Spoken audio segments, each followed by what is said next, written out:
Cajun. Literally Gasian. Literally Cajun. You're listening to us again? Are you sure you're in the right place?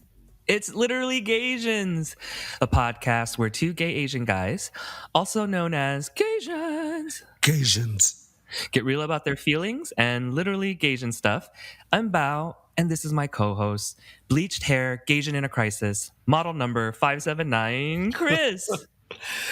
Your area crisis gay here. Hi, everyone. Happy you're all still here, even after all those ads. Yeah, those are brand new, and we're grateful to all of our advertisers. Happy to report, Chris, that we've made $5 whole.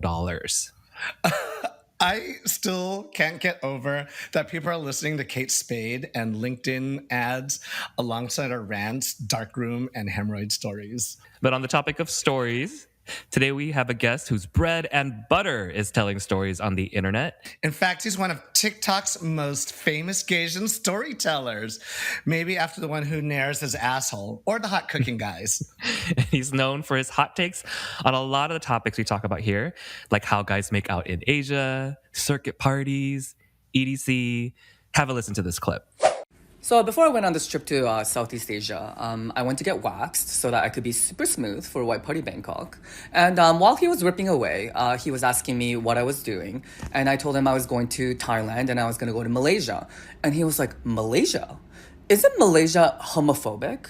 I would never go to a country that's homophobic. I respect his opinion, I understand where it's coming from, and I think people are free to spend their money in however way they feel comfortable, and I hope people return the same respect to me. To say that a country is homophobic, I don't really know what that means, because I have felt safer in Bali, Indonesia as a gay couple than I did in some parts of America. And policy is not always reflective of the attitudes of the people, and also there tends to be huge regional variations in attitudes towards homosexuality, whereby cities tend to be a lot more progressive than in the countryside, and that's generally true for most countries. And in the case of many Asian countries, when you're trying to navigate the laws, you have to sort of figure out what are rules and what are rules. Like, what are the rules that you have to follow, and what are the rules that you have to make it not so obvious that you're not following. Like, for example, Singapore only recently legalized homosexuality. Yay, Singapore. But they've had a gay pride parade for like years. Now, if I were to restrict myself to only traveling to countries with a progressive attitudes towards homosexuality, then I would block out most of Asia, which would mean then that I would become a racial minority in a lot of these countries. And basically, I would have to choose between homophobia or racism. And at least one I could try to hide. To give you a personal example, I was in Copenhagen back in 2021 for World Pride. And obviously, if a country is hosting World Pride, then they probably love the gays. But one night, I was eating a burger outside on the street, just minding my own business. And then a Danish guy comes running up to me, and he's like yelling something in Danish and taking pictures of me.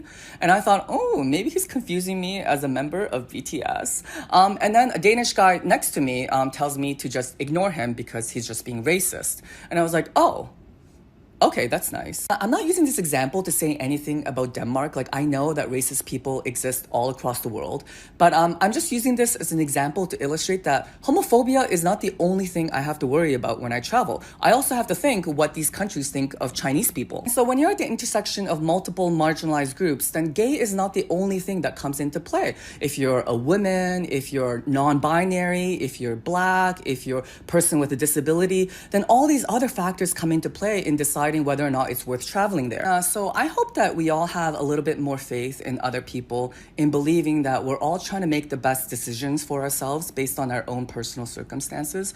And what might not be right for you might be okay for another person because maybe they're balancing different factors into account.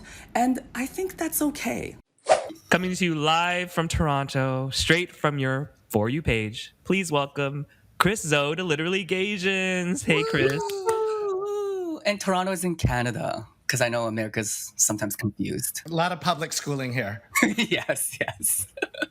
I hope you're not hungover. What did you do last night? Beyonce.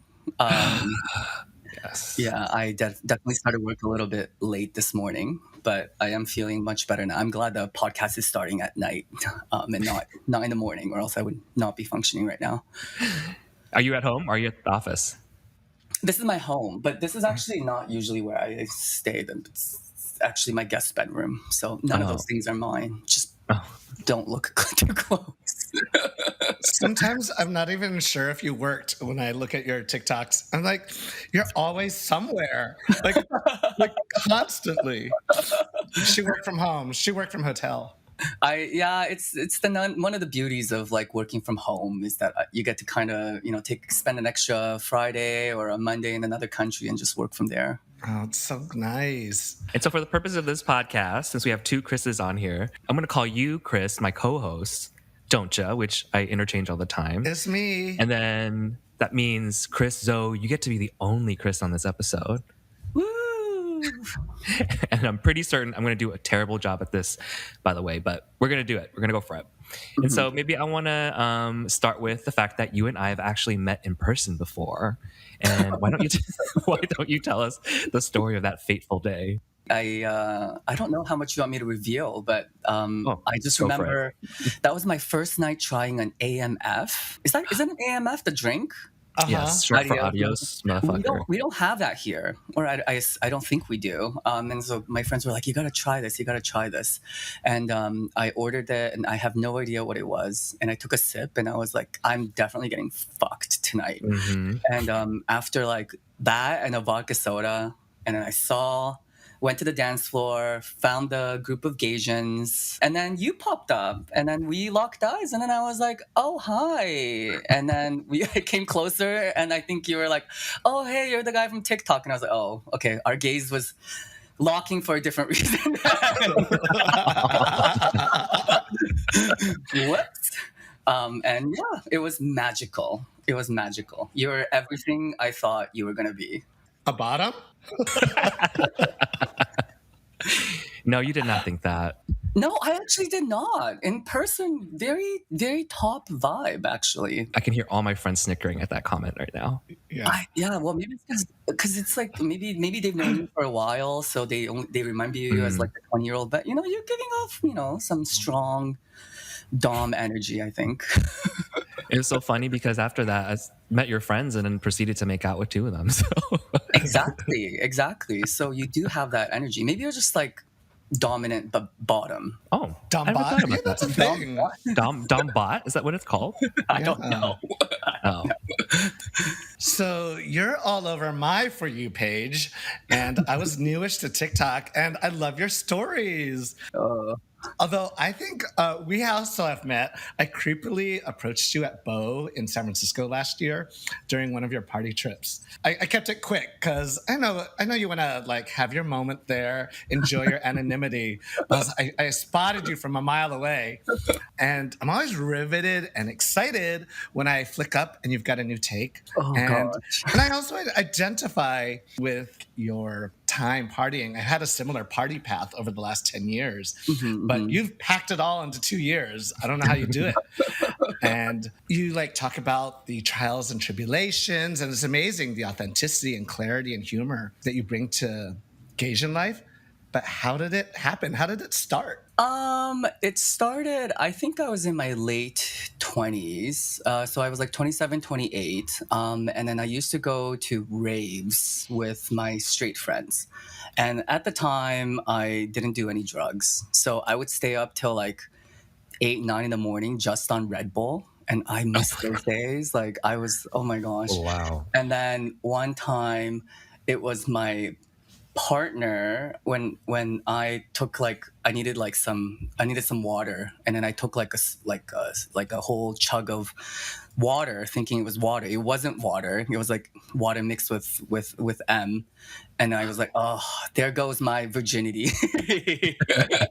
Magic water. I know. I feel like it's one of those things like if you know what it's like on drugs, it's like hard to do those things without it. And so once you got the taste of it, you're like, oh, I kind of want to like try it again and again. And then you're kind of like sucked into that life. So I have a lot of respect for people who can do these things sober because, I think there's even a trend now of like sober partying, and I'm going to try it once in a while, but I haven't really, it's hard to resist the temptation. It's easy to do now that the drugs don't work on me. So Really? Yeah, it's like, what's the point? I'm going to have to feel the effects of it without the benefits of it. Yeah. So at some point, you're just like, well, I kind of want to do a hike tomorrow, or like, I don't want to get fired tomorrow. I can't do my job the same way anymore. So, well, it was actually that was raving, and then at the time I was like also kind of seeing someone in San Francisco, and then so I went to SF a month after I tried my like first taste of drugs, and then it was like all you people there in SF who was like, try all the other letters. Everything is here.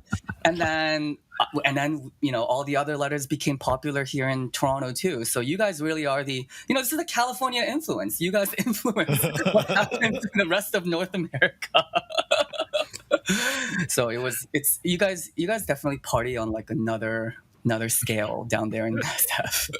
I wouldn't be able to handle it. So, with all that partying, what brought you to want to talk about it so publicly on the talk? I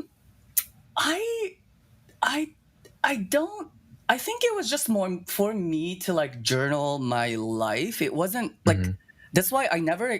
I don't consider my stories to be takes by any means, because I'm just describing like what I did that day or what I did over the weekend, and so I never expected it to like resonate with people, I guess. So for me, they're just more like vlogging. It was nothing was ever done with intention, and I'm kind of like going with the flow of how things are moving, and like whatever comes to my mind, I talk about, but they're never like scripted or thought out, planned in advance. They're just like things I feel at the moment, and a lot of the times, like, I don't even agree with the stuff that I said like months ago, like they're just like, because your mood changes, your opinion changes from time to time. And so I'm happy that like, no, actually, no, that's not the right word. I'm surprised that so many people are watching it, and it kind of also makes me nervous at the same time, because I don't want people to like take it too seriously. Like,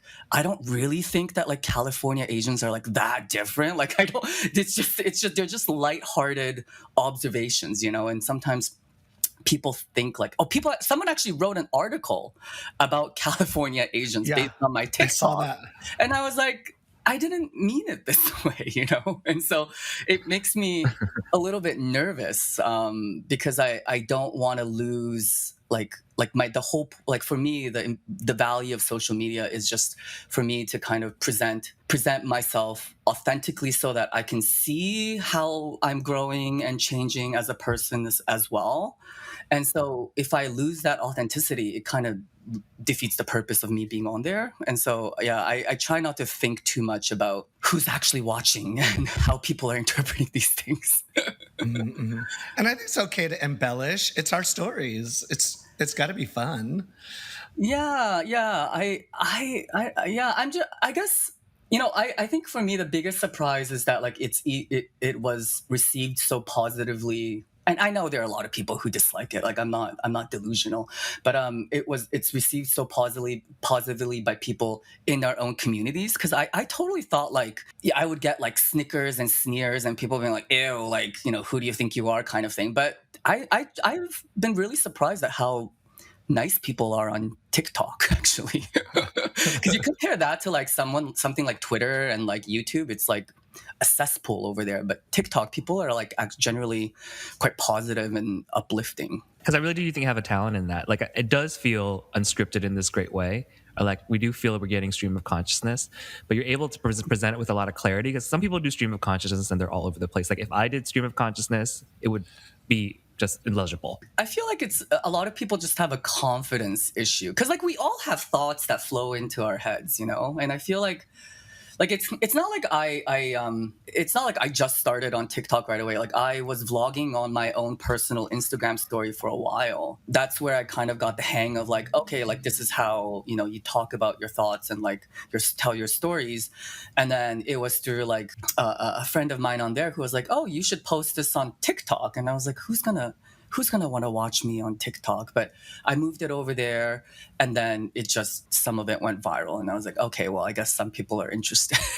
But I didn't think I was going to ever go actually do TikTok to this extent. Like I thought by this point I would be done, but I have to at least keep going until my Australia trip later this year because they're taking me back there for a reason.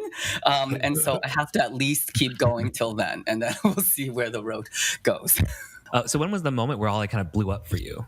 Or did it just kind of steadily build over time? So I have 2 accounts. And so on my main account, I didn't think that I was going to, it's like, I know that it's not that hard to tell that I'm gay, but I wasn't actually going to explicitly say it on TikTok because I didn't want to talk about like gay stuff on there just because it's not that I'm ashamed of it, but it wasn't really the kind of content that I was going to create. I started off just talking about like random musings. And one of the things that I talked about was how a lot of my millennial friends didn't understand Gen Z lingo. And I kept posting about like, I kept using a lot of Gen Z lingo on my personal Instagram, and my friends would always ask me like, "What does this mean? Like, what does that mean? Like, what does it mean to slap?" And I was like, "Oh my god, guys! Like, I can't like be responding to like 10 people on like what does slap mean?" And so that's why I created like this series of like, "Hey, this is what like this is a Gen Z lingo, and this is what it means," and it just blew up with like moms, a lot of moms who were like, "Oh my gosh, now I can understand my kids, and this is great. Tell us more." And it went so like. Well, I've had much more viral videos on it, but at the time, like to get your first million view video, it's like a lot because you're like getting bombarded with like all this comment and like messages. And after a certain number of views, you start to attract like weird people. Mm-hmm. And that week I had 2 videos reach a million views all of a sudden. And I was like, I don't know what's going on. Like and then I had to like, I like went off the app for like 4 or 5 days just to like, cause I couldn't handle all the notifications and then there were a lot of these like, there was a certain kind of mom who were like, "Shut up. Don't talk about anything else. Tell us more Gen Z lingo." And I was like, I'm not going to create an account of like Gen Z lingo. I'm not going to be a Gen Z teacher. Like that's kind of cringy for like a 35-year-old man to be doing. And every time I posted about anything else that's like about my life, people are like, "Shut up. Tell me something else." And I had a feeling that these were the kind of people who were also not a huge fan of like gay people. Like there was a kind of a close correlation there. So at the time when I went viral, it was end of May, and then June was Pride. And so I started making a lot more like gay content. And then I lost like half my followers. And I was like, perfect, great. Now I get like a bunch of people who are like allowing me to be myself. And then my gay content became a little bit too graphic for my audience of moms. And I think they were like, I'm listening to these videos and like 1 minute you're talking about Gen Z lingo, the next minute you're talking about like anal. Like I can't, it's kind of unfair I understood like their perspective. Like I'm listening to these TikToks with my kids next to me. And so I'm like, okay, that makes sense. So I'm going to move this I'm going to start a gay account and move everything there. I remember when that happened. Yeah, and then I just made a bunch of things about like twinks, and then it blew up again over there. So I was like, okay, well, clearly, there's something about, I don't know, maybe TikTok favors like Chinese people or something, because it's just I don't know what it is, but like these videos keep like blowing up from time to time, and like I cannot predict, and I can't predict how these things are going to go, because I don't think my best videos are the ones that get the most views. It's just like, it's all luck, I think. No idea how it works, but you're also hilarious. Like, so whenever there's like a topic, I see a new video and there's that topic you have on top of your TikTok. I'm like, oh, I can't wait to see what he's gonna talk about this topic. In addition to being like famous with moms and famous with some of the gays, you're also like famous in Australia. Like, how did that all happen? Like blew up in Australia. I am still very confused till this day, and I think like what even happened? Like that was all a blur to me. But I basically posted a TikTok about like how Mardi Gras just drained everything out of me, and I didn't know how I was going to survive the weekend after. Because for World Pride Sydney, usually Pride is only like one weekend, but because it was World Pride, they decided to stretch it to 2 weekends. And the Australians party like so hard. I don't I don't know how they do it, but basically like they love their day parties, and I usually skip all the day parties here. But in Australia, because the weather is so nice and they have like the nice outdoor venues, you kind of have to go to the day parties. So Mm-hmm. you go to all these day parties, and then right after the day party, there's like a night party. Like you don't even have time for dinner. And then after the night party, you have an after party. And then after party, you go to like someone's house for something for a home pub. They call it a kick on. And then You call it a what? a kick on, a kick Kick on. kick on, yeah. Wow. Oh. And then I was just talking about like how stressful this is, and I guess it kind of resonated with a lot of Australian people who are also feeling a little bit broken. But maybe it's because like they didn't want to seem weak to other Australians, that they used me as kind of a vessel to like express their brokenness, and they're like, we love you, and then they put me on the news on a few articles. And I've been put on like news, like on articles here, and I even went on like someone in Atlanta even wrote about me once when I was there, and I talked about like Southern hospitality. But usually when you're on the news in like here in like Toronto, like people kind of cringe, like why is this guy, TikTok is so stupid, why are people using this stupid app? But in Australia, someone told me that like people love that shit. Like people love when someone goes on the news and for like some silly reasons. And so that like made me even more popular, whereas here like it doesn't do anything for you to be posted on the news. And then so that kind of like escalated, and then yeah, it just keeps growing and growing, and I still cannot explain what's happening, and I'm very confused. And then I posted a series of TikToks talking about how confused I am, and then it blew up even more. So I don't nothing I It do, just everything I do is just gets eaten up over there. it just snowballs. I love that for you though. I mean, I followed your path the whole way through. I was at a bar here, and someone was like, "Oh my gosh, I love your Australia series," and I was like, I didn't even think that it would. I thought it was just contained in A Australia. series. I didn't know that people here even cared for it. It's definitely an interesting experience, but I think also the experience made me realize that like I will never want to be famous. Like, like, Mm. I would never want that kind of fame here in Toronto. Like when I was in Sydney, like random people on the street would just like yell my name, like you're the TikToker, and like on the elevator in a hotel, someone asked me to take like a selfie with them. But here in Toronto, thankfully, like no one gives a shit about who you are. Like it's such a big city, and everyone's like too busy being depressed. So I walk, whatever I do, like no one cares about, and so I'm kind of glad in that way. I enjoy kind of. It's kind of a weird thing to say, but I enjoy my like privacy, and Mhm. just being left alone. So yeah, fame is not in the cards for me. It's funny because you're like one of the most famous Gaysians at the moment. Oh, I feel like But it's very like clustered, and yeah, of really just course. in our bubble. So I'm Yeah. not. It's not Yeah. like it's not that bad at the moment. Maybe we can get to know you a little bit more versus Sure. how popular you are. So Mhm. before you became a dominant force on the FYP, like what was your story? Like who was Chris Zou before Stories of CZ? My gosh, you're asking me some deep questions here. Who was I? Who am I now? Even like I don't. It's a very difficult question. I guess I don't. I guess I could tell you my life story, like sum up the life story. Like I was born in China, but I was only there for a year, from 0 to 1, and then I moved to Japan, and then I was there for about 7 years, and then I moved to Toronto, and then I guess this is a Gaysian podcast. So I knew I was gay like all my life. I actually thought the default was that everyone was gay because I was gay.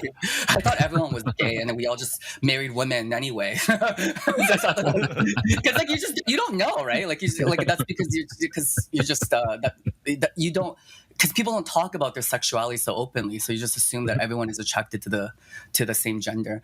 And then I didn't really come out until like later, although everyone already knew, but I didn't come out until maybe like 22-ish. And then at the time there wasn't a lot of gay, I don't know what the word is, but gay resources maybe, but there weren't things like Reddit and the social media was just starting. And there was this one show on MTV. Do you guys remember One Girl, Five Gays? Yes. I do not. It was bad. Do you know Val? I've never seen it. What's the premise of the show? It's literally just one girl and five gays sitting in a circle and talking about kind of like this, like they talk about a lot of like gay topics. And that show is actually filmed in Toronto, and all the guys are actually from here. They're still here. A lot of them are still here right now.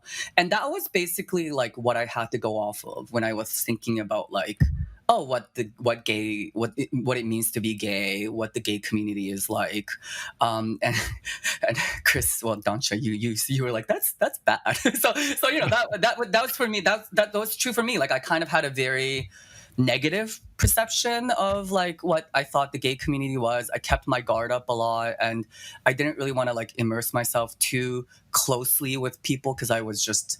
That show made me a little bit distrusting of like gay men in general. And then like it wasn't until like I discovered a Gaysian event here called Asian Express, which is rest in peace. We don't have that anymore. Where I started to like realize like, oh, like this is where I fit in. Like now I'm feeling like my people. And then I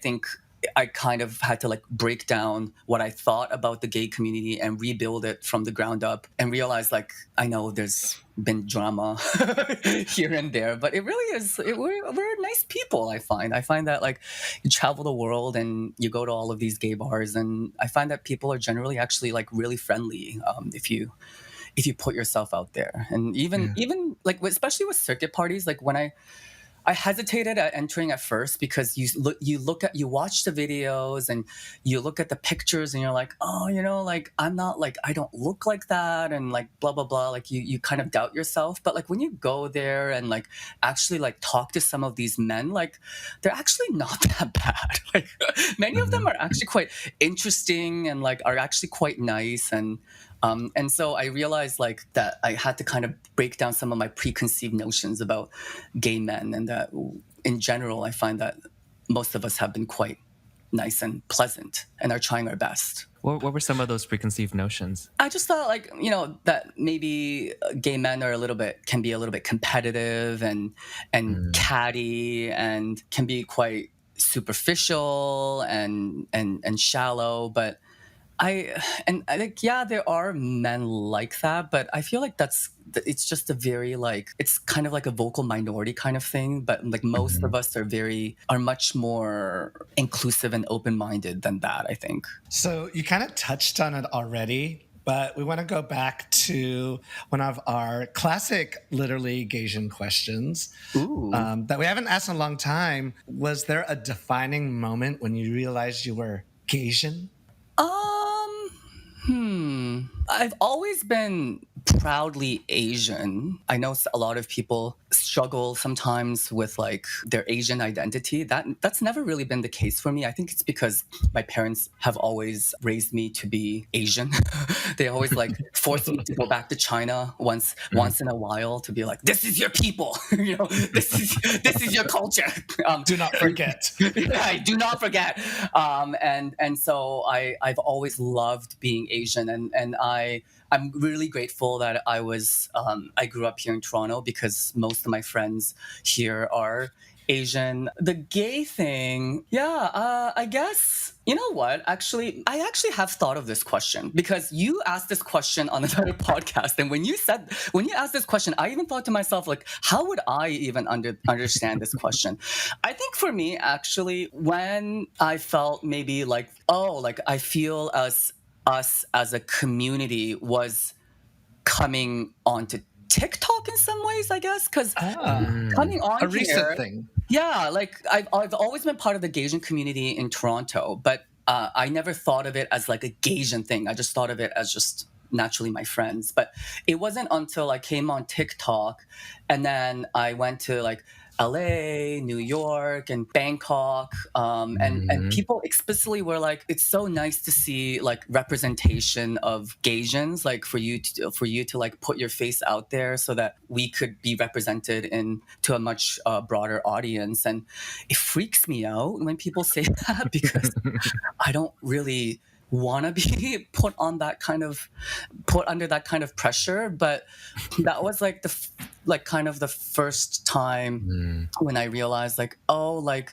people actually still need this kind of representation and need this community because I've always had it here, and so it's never felt like a special thing for me. But it's when you travel abroad and you realize like most places outside of Asia don't have like a strong Gaysian community yet, and so they need people like, hopefully not like me, but like you guys to give them that kind of representation and help guide them and give them some information about how to navigate gay culture as an Asian person.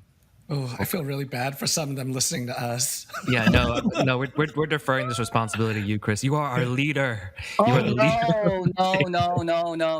no. I hope not. When people tell me that, like, sometimes when influencers are like, "Oh, I'm so touched when people think I'm like a good influence on them." Like, I don't. Like, when people are like, "You inspire me," I'm like, that's a horrendous thing to say because like, how sad does your life have to be that I become your inspiration? Like, I'm just a normal person, I don't see myself as any better than anyone else, and so it feels weird because I feel so average, like, and I don't mean that in like a self-defacing way. Like, I like being a regular person, that when someone sees you as otherwise, I'm like, oh my gosh, like I don't even see myself that way. It's kind of overwhelming in some ways. Well, maybe that's part of it, that the everyday person gets to identify with another everyday person. Yeah.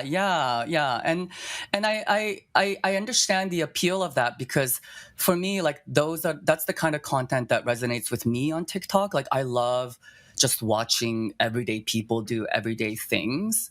Part of me, creating this kind of content is just, it's so easy for us to like critique other people and criticize other people's content.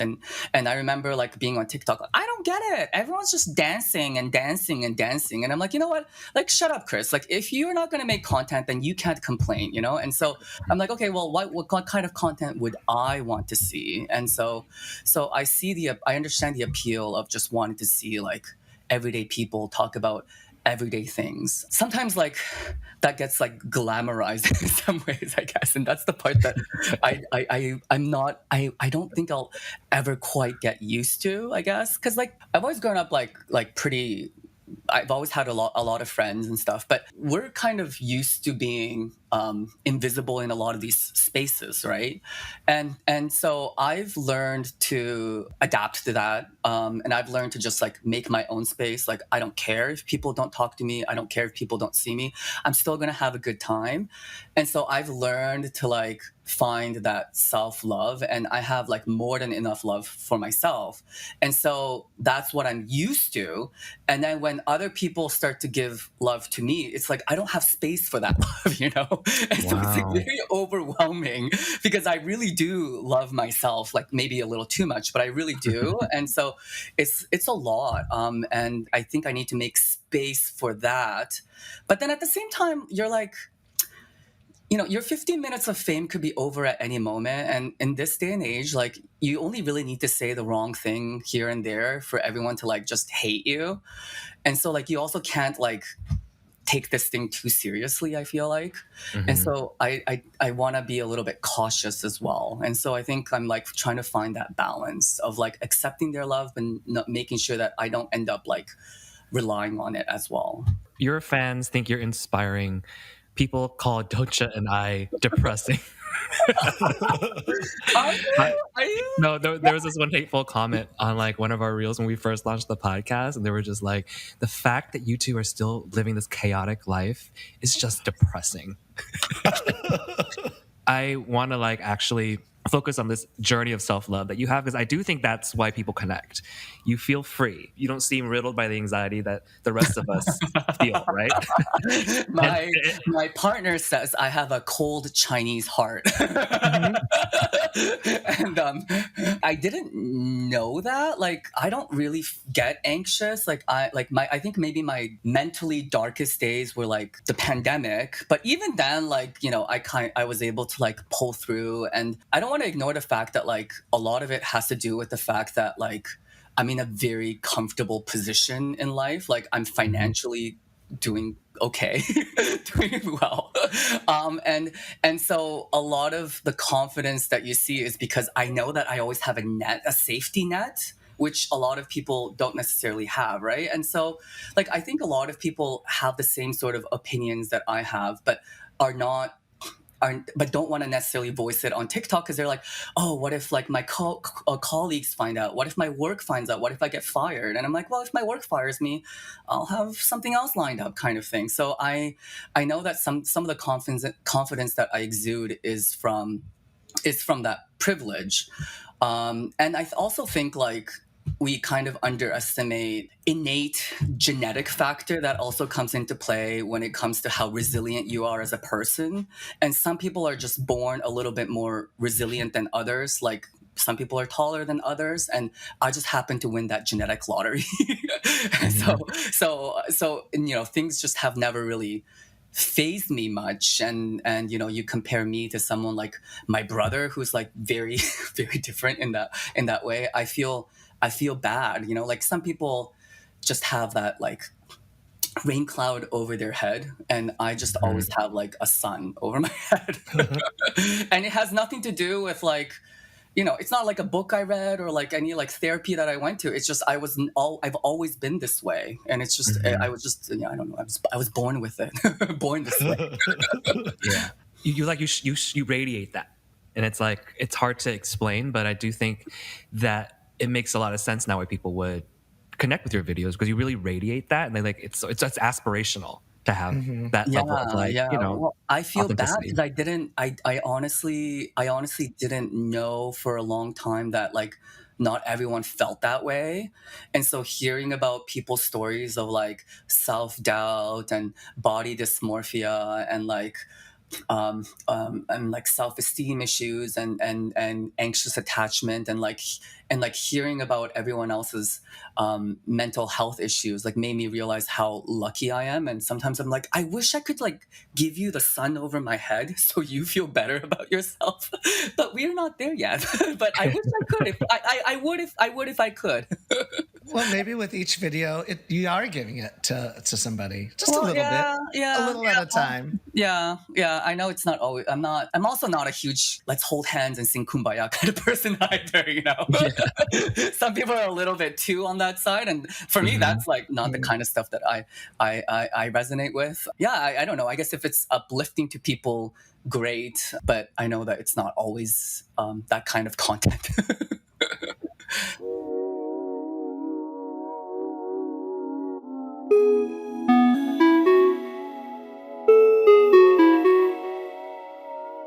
Okay, on that note, we're going to ask you to bring that big Gaysian energy and ask you some hot takes on some hot Gaysian topics. Are you ready? Yeah. Okay. So make sure that you edit out anything that's going to get me canceled, because the Australia people are not going to be happy with me if I say anything that upsets too many people. Okay, we'll start with something light. Okay. Affirmative action. The Supreme Court recently banned race-based admissions in the US. Yeah. And we can't tell whether Asians support affirmative action or not. On TikTok, we've heard most of them do. But like a Pew study said, most Asian Americans feel race or ethnicity should not be a factor in college admission decisions. Now, you worked in university admissions before. You've talked about it a little bit. What's your hot take? I knew that affirmative action was going to get banned at some point because if California, like, the most liberal state, bans it, then it was going to get banned in all of the United States at some point. I wasn't always pro affirmative action because before I worked in admissions, like logically, like basing someone's entry into a program on race just seems like a racist thing to do. Like logically, it didn't make sense to me. And it wasn't until I started working in admissions for a couple of years that I realized, oh, actually, race does matter. And it's something that we need to take into consideration. And the most vivid example of this is in medicine, because I worked in medical school admissions, and we don't have enough Black doctors in Canada and the United States. And we also know that patients prefer doctors of their own race, and Black doctors are better able to treat Black patients.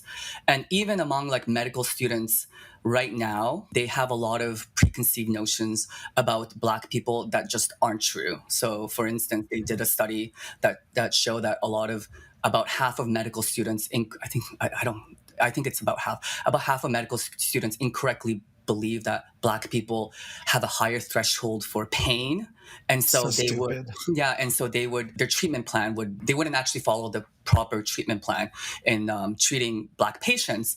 And so these are the kind of little biases that permeate medicine, which makes you realize we need more Black doctors, which means we need more Black medical students, right? So then admissions then also needs to take diversity into account. So ultimately, like it trickles down to like society, and if we care about health equity, economic disparities, then we do need to correct for that in the admissions process. Ultimately, what I will say is like it doesn't, and I think both sides will get a little bit mad at me for this, but it doesn't really make a huge difference because admissions is admissions is actually such a small piece of the overall puzzle. And if you invest more into recruitment, you'll actually get more bang for your buck in terms of diversity. And so even though affirmative action was removed, if these schools start to invest more and more in outreach and partnerships with these underrepresented groups, then like California did, you'll still get a healthy diversity of students. I think the only reason why I wanted to talk quite a bit about affirmative action and admissions on TikTok was because there were just so many misunderstandings about the admissions process and about assessments, and I kind of regret even talking about it in the first place because I'm getting into all these like back and forth arguments with people. It's just a fundamental disagreement between like, do you believe in individual fairness or do you believe in what serves the needs of the community? And some people think that fair and individual fairness is important, and that we need to make sure that the best student, whatever that means, gets into these schools. Whereas I just am with the belief that we need to do what's good for society, and so I have a more communal perspective. And so this is just a fundamental disagreement that people have about affirmative action, and I don't think one is right and the other is wrong. I just believe in a more communal approach. Yeah, it's that American individualism versus like the Star Trek way. The needs of the many outweigh the needs of the few. Yeah. There's a famous trolley problem that we often talk about in moral psychology, where like there's a trolley that's about to go down the rail and run over like 5 people, but you could flip a switch so that it actually diverts the trolley and runs over one person. And so would you flip the switch or not? And like people have kind of different feelings about that. And so it's kind of like just a difference in morality. And I guess I'm the kind of person that would flip the switch. I relate to that too, just because the thing that's kind of icky about this is sort of like the white supremacy thing of getting all the BIPOC groups to fight each other on a topic. And because most of the admissions into these institutions are from like legacy or networking. The rest of the marginalized groups that don't have that access to that legacy admission or access to those resources kind of are fighting each other on. Yeah. My parents moved me out of a certain community to go to a certain high school. So I used to be in the really working class part of San Gabriel Valley, and then they made enough money to move to like a place where everyone took SAT school, right? Or had SAT tutors to get better grades. And I can see like those are the types of people from those communities that are the Californians on social media right now saying it's an amazing idea that affirmative action is or race-based admissions is banned now. Yeah, I've noticed this myself that I think it always I don't want to belabor this point of this California Asian thing, but I think it is actually a lot of the California Asians who are against affirmative action. But I think some of that has to do with like because you're surrounded by so many Asians in a lot of these pockets, like you don't know what it's like to be that one minority in like a school of like white people, to be the only Black person in like a school of 200, to get like stared at when you walk into the room and to have no one want to partner with you for like group projects. And so like obviously those things are going to impact their performance in school. So, they'll often say like, oh, but look, most people who are dropping out are all of these like minority students. And it's like, well, yeah, that doesn't surprise me because they're oftentimes not included in these programs. And like, like how do you not see that? But maybe you don't see that because you grew up in California. When I used to be in the corporate world and, after George Floyd, every corporation was like, we got to recruit more people from marginalized or underrepresented groups. And some of the arguments that some of these people up top had were, we try, but we haven't found any. Oh, right? Yeah. There's not enough talent. And then, of course, we think differently about that now. And a lot of those recruitment strategies, this is where the recruitment strategies and the partnerships matter, because I think the corporations are taking a book from university recruiting. Correct. Yeah. It's all about it.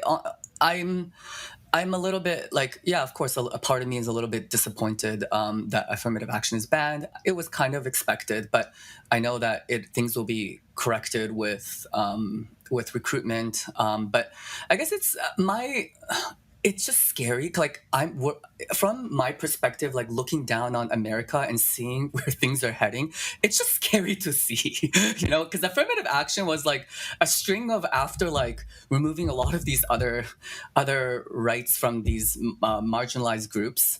And so I worry for your country a little bit. I hope you'll do okay. We worry for our country every day. I have faith though, because Americans are fearless. You guys are very bold and very vocal, and so I know you'll find your way. But just looking at the way that things are heading, it just scares me a little. Because it also trickles to us. Like whatever you do down there will impact us down the road too. And I feel like now that affirmative action was banned in the US, like maybe it's going to be something that we'll talk about here in Canada. And so it scares me. Although I do think the Roe v. Wade being overturned, I think made most Canadians want to dissociate from you more. So hopefully we're not following your tracks in that way. Wins and losses. Yeah. Yeah. Well, I hate to bring this into a more serious topic. But the next topic is the Gaysian YouTube butthole. Oh yeah. Kevin Leonardo. Yeah. So for those of you who haven't seen it, a few weeks ago, a Gaysian TikToker or influencer posted a seemingly innocuous product review on YouTube. I was sent the link by both of these Chris's, actually, because the thumbnail for it was a lathered up, hairy Gaysian butthole. And it was actually a review for Nair hair removal cream on his butthole. It made me gasp. I was wondering why such explicit material was on YouTube.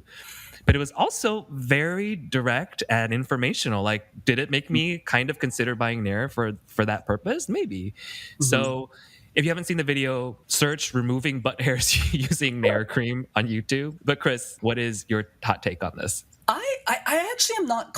I'm actually not sure if he was sponsored by Nair. I don't think he actually was. I think he just did it on his own. I've been following Kevin for a while, and he started this like whole rampage on like 1989 being better than To Pimp a Butterfly, and I was like, what are you?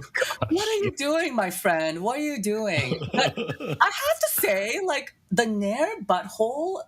I'm coming around. I don't know what it is about that video. My perspective, it is a nice butthole. Like It's nice. I thought it was a kind of a nice butthole, and I think it's like I don't know. And now like with his like the humor and the kind of sarcasm that he's carrying himself with after the Nair video went viral, like I'm kind of like Team Kevin. Like don't get me wrong, I know he has some like weird takes here and there, but overall he seems like a pretty nice guy, and I'd love to hang out with him, and right now he is the face of the Gaysian community. So Actually, he's the butthole of the Gaysian community. yeah, he is destroying all of us. Okay, that is the representation that we have at the moment. Like, last I checked, that video has 24 million views, and it was posted 2 weeks ago. And what do you guys feel about it? Over the past few months, I'm always trying to figure out, is this satire or... Is he trolling? Yeah. Yeah, but now at this point, I don't care. It's interesting. A lot of people are doing stitches of his videos with these long rants about how much harm he's doing to the Gaysian community. And those are all acceptable, like, rants.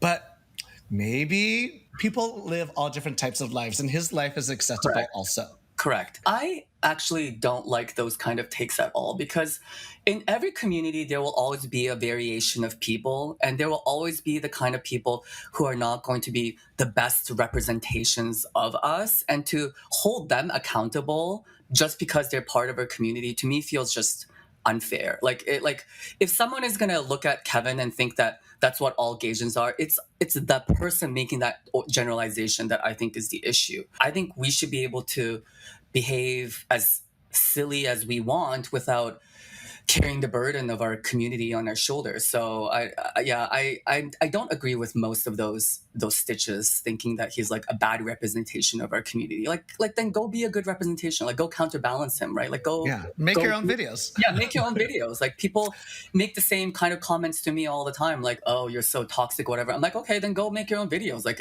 I didn't ask to get all these views. I didn't ask for all of these people to follow me. I did it myself. I think my biggest issue with his video is that it's not complete. Sure, it gets a good job at pulling the hairs out, but I too myself have used Nair in my butthole, and the worst part is the regrowth. It's all ingrown hairs, and for the next after the first week, you can't even sit down without it being itchy. It's awful. It's a moment in time where it's a beautiful hole, and then after that, it's a disgusting hole. I feel like maybe you should do a follow-up to his video. Being like, it looks like you did a great job, but blah, blah, blah, blah, blah. Because everyone knows about your hemorrhoids already, so what's another... I know. You've been having the worst luck.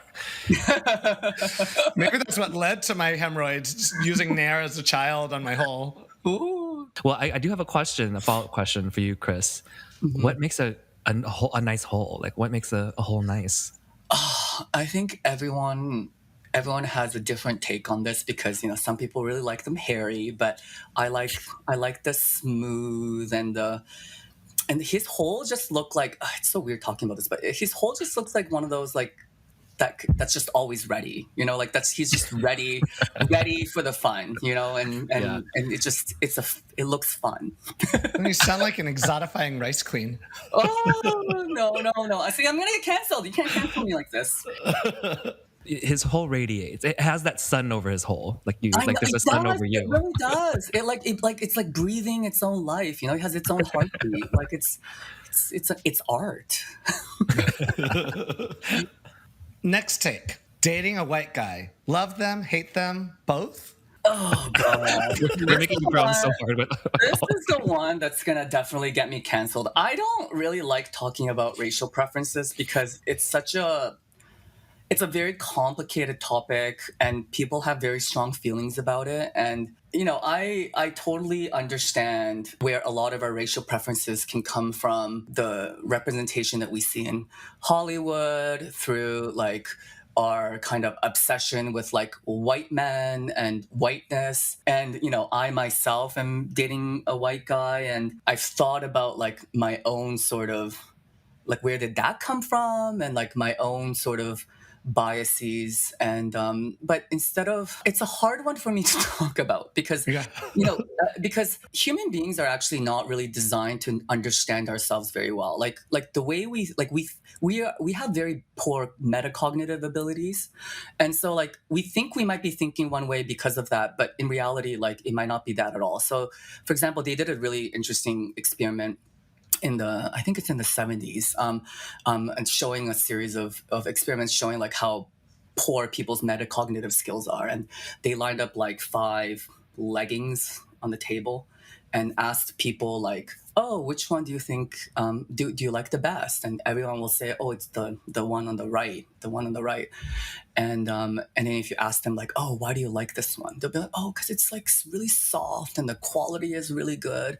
But in reality, they're all the same. Like, and so it's just the people pick the one on the right because it's on the right.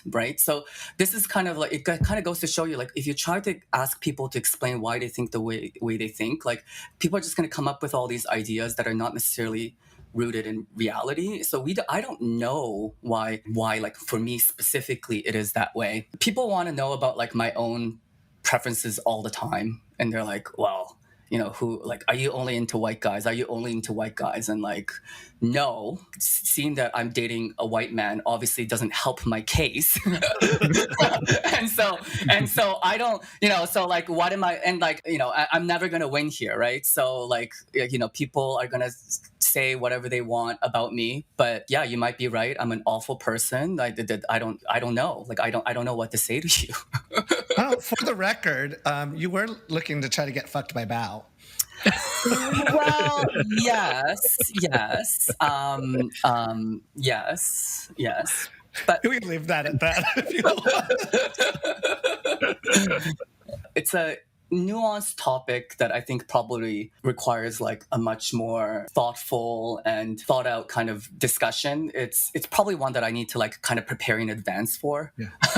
Probably it's its own episode. It's hard to talk about it on the whim without sounding problematic. I guess that's my hot take. What's yours then?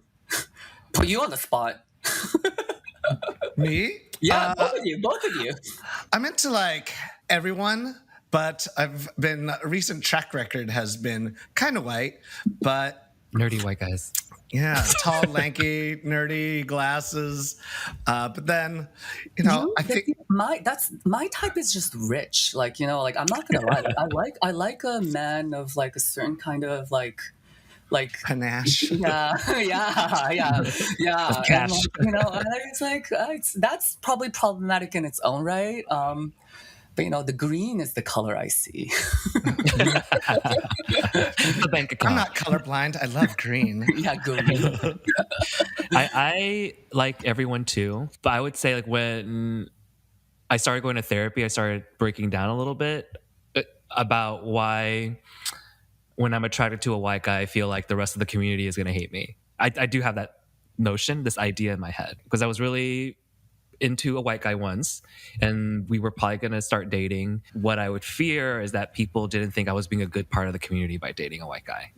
And I totally feel that. And that's partly why I'm like, am I really like a good representation for a community? Especially because like I'm dating a white guy, and I don't want to perpetuate this like stereotype that like Asian men are only interested in dating white men, because most of my friends are actually like sticky, like they're Asians dating Asians. Mm-hmm. But and so that's why I'm like, put them up here, like Mm-hmm. talk to them, like let's look at them, and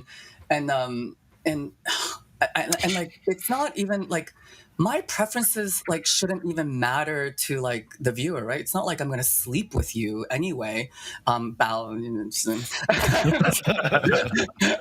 so like it's just a kind of like an unnecessary jab at the individual, because like why Mhm. does it matter ultimately? Like if you want to talk about racial preferences within our community, sure, but at the individual level, like that's none of your business, you know. Like Yeah. and like we can talk about systemic issues without attacking the individual, and you know everyone is kind of going through some sort of process of bettering themselves, and I think we can all do some good in like expanding our preferences, diversifying the kind of media that we consume, especially the kind of porn that we watch.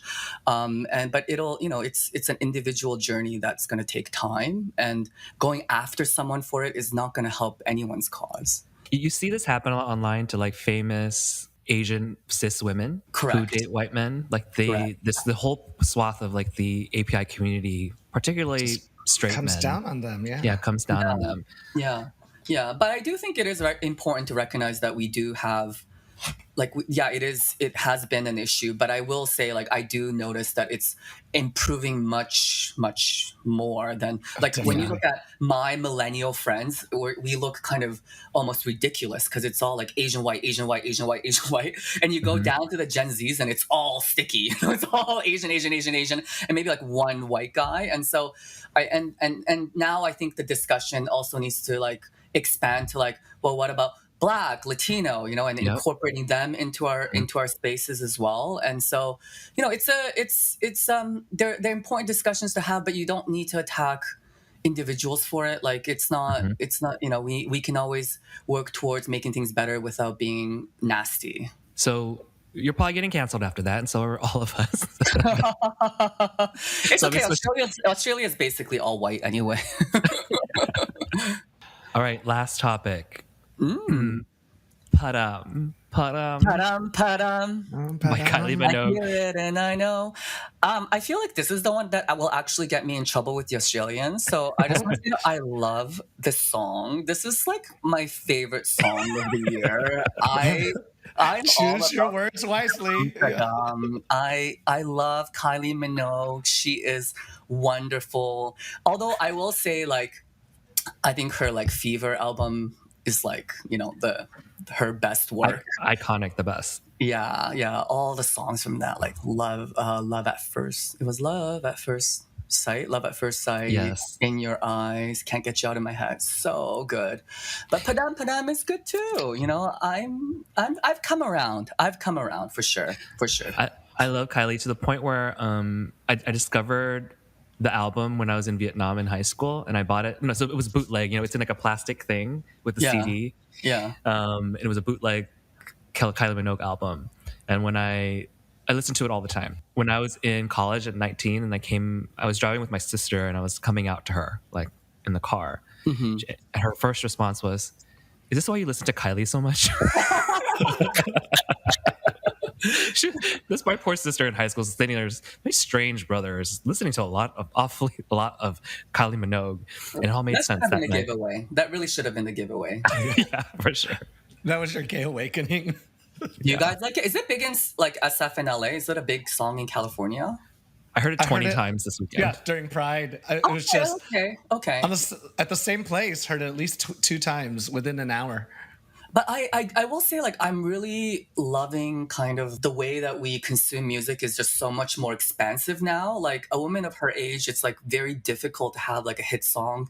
Like, you know, back in the day, like when we were growing up, when it's all about like skinny white girls, and now you can be of any age and like, you know, have a viral hit. And so I'm definitely happy for her success, for her Mhm. rebound success that she's experiencing now. Yeah, and what I love about her success is that it seems accidental and effortless. Like it's not like Yeah. she's trying so hard to be Mhm. successful. She's like, It just here's a really fun happens. song Yeah. with a very simple Like video. me, effortless and successful. Like I'm just Yes, you are. and just go. That's your brand. I'm like Kylie. Oh my gosh! I just realized You're, I am Kylie One Minogue. and the same. Yeah, you're the Kylie Minogue of the Asian community. that's why Australia loves Just me. loves you. Yes. We have cracked the code. Yes, I am Kylie Minogue. you are. Oh We've wow. never seen you both in the same room at the same time. That is. Oh. You can't reveal too much now. Oh.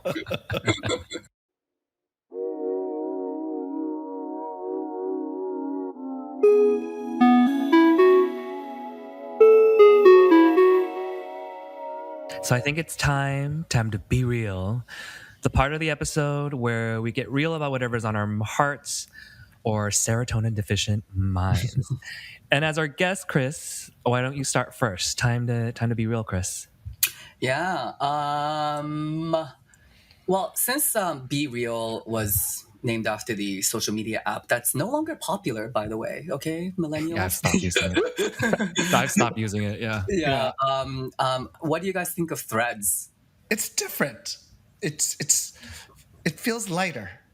It does, right? It does. I'm still not sure like how to use it just yet. I'm like a night owl, so like I like to lie in my bed for like hours, just from like 1 a.m. to like 4 a.m. just scrolling through my phone. And sometimes I just want to like.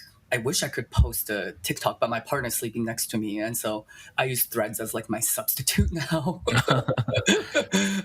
And so but I don't know if it's gonna last. I'm kind of I'm not sure. I don't know how people feel about it yet. Do you use Twitter? I used to, but I never like used it that extensively. My issue with Twitter was that I had an academic Twitter like for like my when I was doing my PhD, and academic Twitter is like it's not fun. It's just academia, you know, and like it's like I'm like I want to talk about my life, but I can't talk about my life and mix it with academia stuff. So I think Threads is kind of like a nice reset for me. First of all, I use Twitter mostly for porn. Like I have a separate account that just right. all the porn. And the other part of Twitter, I get intimidated by all the really funny and smart people on there. So I follow like comedians or even some of our friends, Chris, who are drag queens, are just like amazing on Twitter. And I haven't really found that I'm good as a poster in that text or in that format. Mm-hmm. And Threads, I just feel like I'm waiting for the porn to get on there. You can't. It's like the same rules as Instagram. You can't post anything. Yeah. So yeah. Kevin Leonardo cannot post his butthole on Threads yet. I should see him on Threads. I haven't followed him yet. Yeah, we should see what he's up to. So we expect to see more of your life popping up on Threads. We'll see. I get bored of things so fast. So I was on Be Real for maybe like 1 month before I was like, okay, I've had enough. I still get the notifications and I'm like, no. That sound gives me a little PTSD now. Yeah, and I use it like a millennial would use it. Like I would think of like the next day, I'm going on a hike, so you can be real then. And it's just like, or wait, what was I? That's not what it's about. Oh, where was I? I was like watching a play, Jagged Little Pill. Yeah. And I was like, oh, like what can't like I was doing something else. And I was like, oh, I wish there was a Be Real now. And it actually happened. And I'm like, oh, let's do it. And I'm like, my brain is just not wired that way. It's just so millennial at these days, you know? Well, the whole point is to like show off that like you have a regular, normal life, you know? Yeah. And, like, so it doesn't make people feel bad about their own life and realize that like even celebrities are just like, you know, lounging at home, eating chips. Like that's the point of Be Real, not to, you really are a millennial. Yeah, I really am a millennial. I had to stop posting Be Reals because it always came on. I was still in bed during Fun Employment. I was like, I can't post a 10th photo of like my feet in bed. How is Fun Employment for you two? It's up and down. It's actually kind of my Be Real a little bit.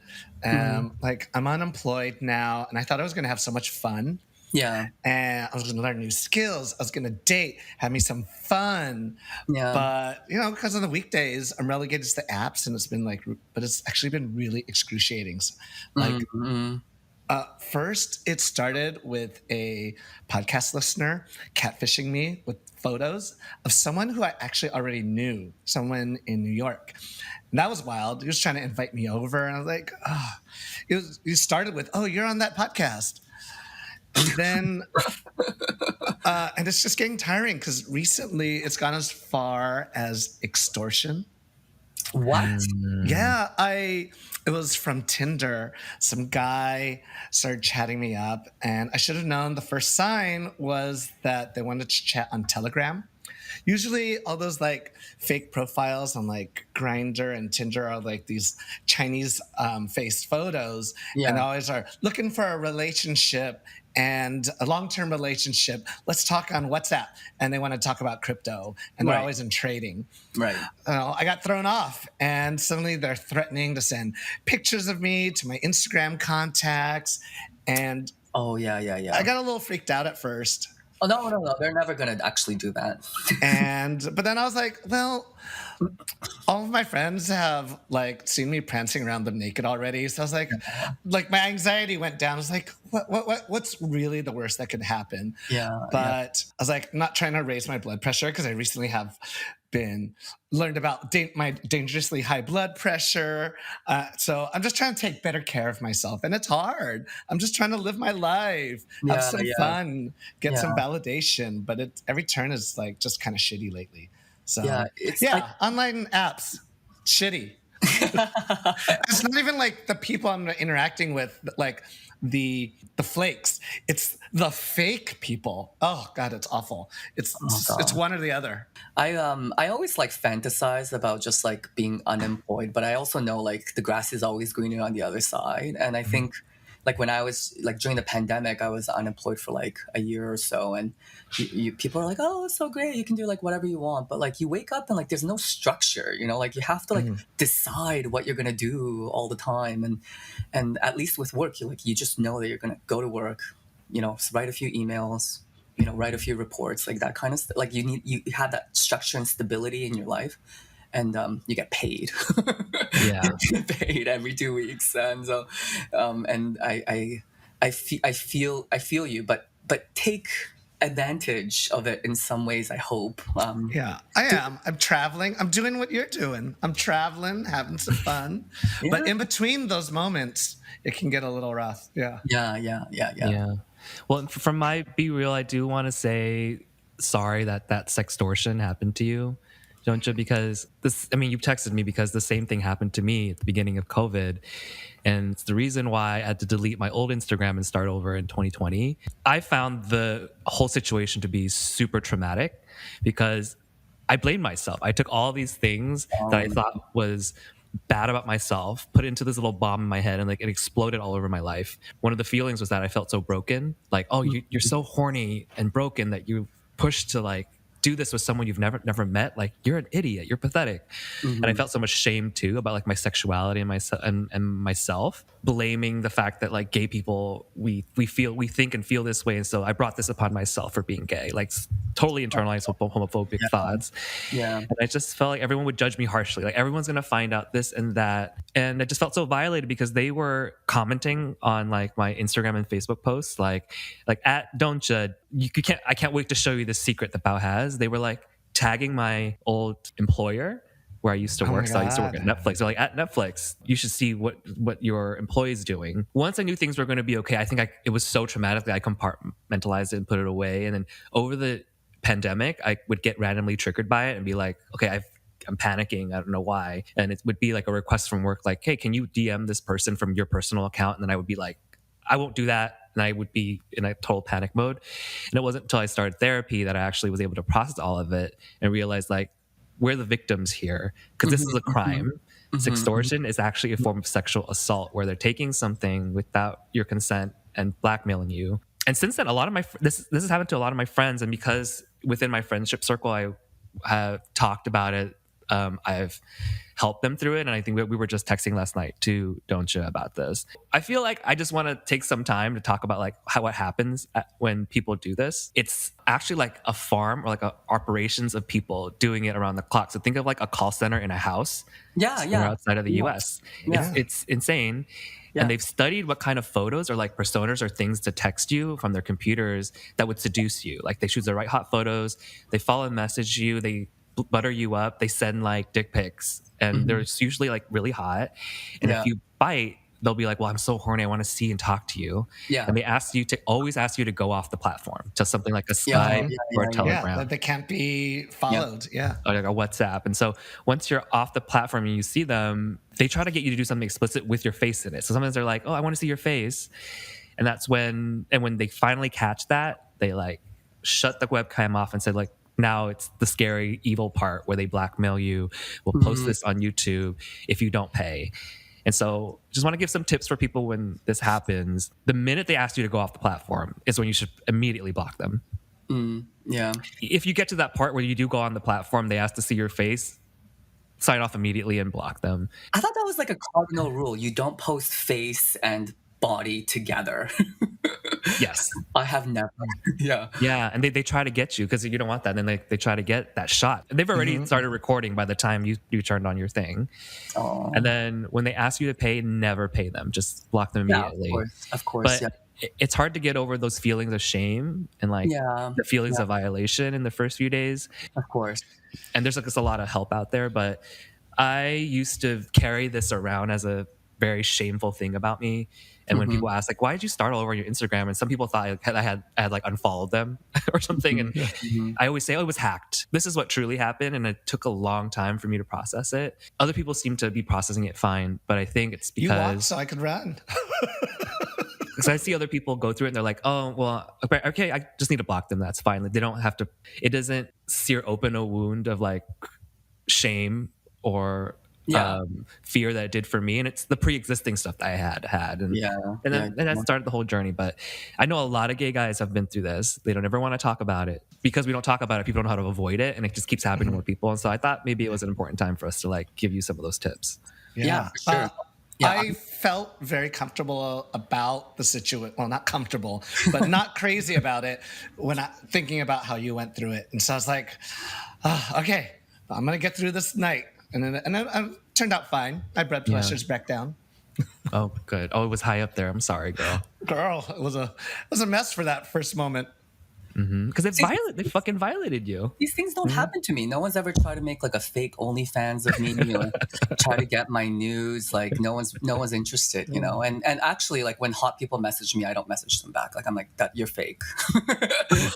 you're unattainable. Okay, I'm realistic. So just don't message hot people back. Like just stick to like, you know, your average folks like myself. Yeah. And if they are real people, you know what? They've gone through life with so much pretty privilege that they deserve enough. Correct. This is what our community needs to correct for. We need to make things difficult for hot people. Okay. And I've gotten so far into like the research of this whole phenomenon that there's articles written about people who used to work in one of these, what do you call it, sextortion farms, and they happen in these countries where, or to these people who are trying to break out of poverty, right? Yeah. And it's sort of sad thinking through what's going on in some of these societies that this form of crime is very lucrative. Yeah, they really do train you to like know how to seduce someone online. I'm like, well, maybe I should take some of those because I feel like I am the worst like DMer, like I'm the worst person messaging on Hinge and Tinder. And maybe we should learn some of these tactics from the criminals. It's a learning opportunity. Yeah, learning opportunity right there to make you a better flirter. That's what they should be doing. They should be just giving you courses on how to flirt. We can pay them for that, and it'll be actual good cash. Yeah, be like, hey, look, you sent me your nudes. Now I can teach you how to get nudes from other people for $20. I'll teach you the way. Well, I guess we've come to the end of our episode. I'm a little sad about that. It's been fun chatting. Thank you. But that's all the time we have for the week. And it was hilarious getting to know you and your innermost thoughts and hot takes. THOT. Thanks for joining us, Chris. Thanks for having me on. And I look forward to seeing how this gets edited. Blame it on the edit. So, if I lose my trip to Australia, you're getting a letter from my lawyer. Okay. And if people didn't already know, where can they follow you on the socials? Stories of Gay CZ, I guess, is the one that you probably should be following because that's my gay account. And my main account is a little bit cringy. It's Stories of CZ. And then my Instagram handles Stories of CZ as well. And Threads now. Threads is also the same thing. Oh, we got to follow you on Threads. And listeners, you can follow us at Literally Gaysians on TikTok and Instagram. And join us in a few weeks for another episode. Until then, we'll see you later. Bye. Bye. Padam. Padam, everyone. Ta-da. Padam again.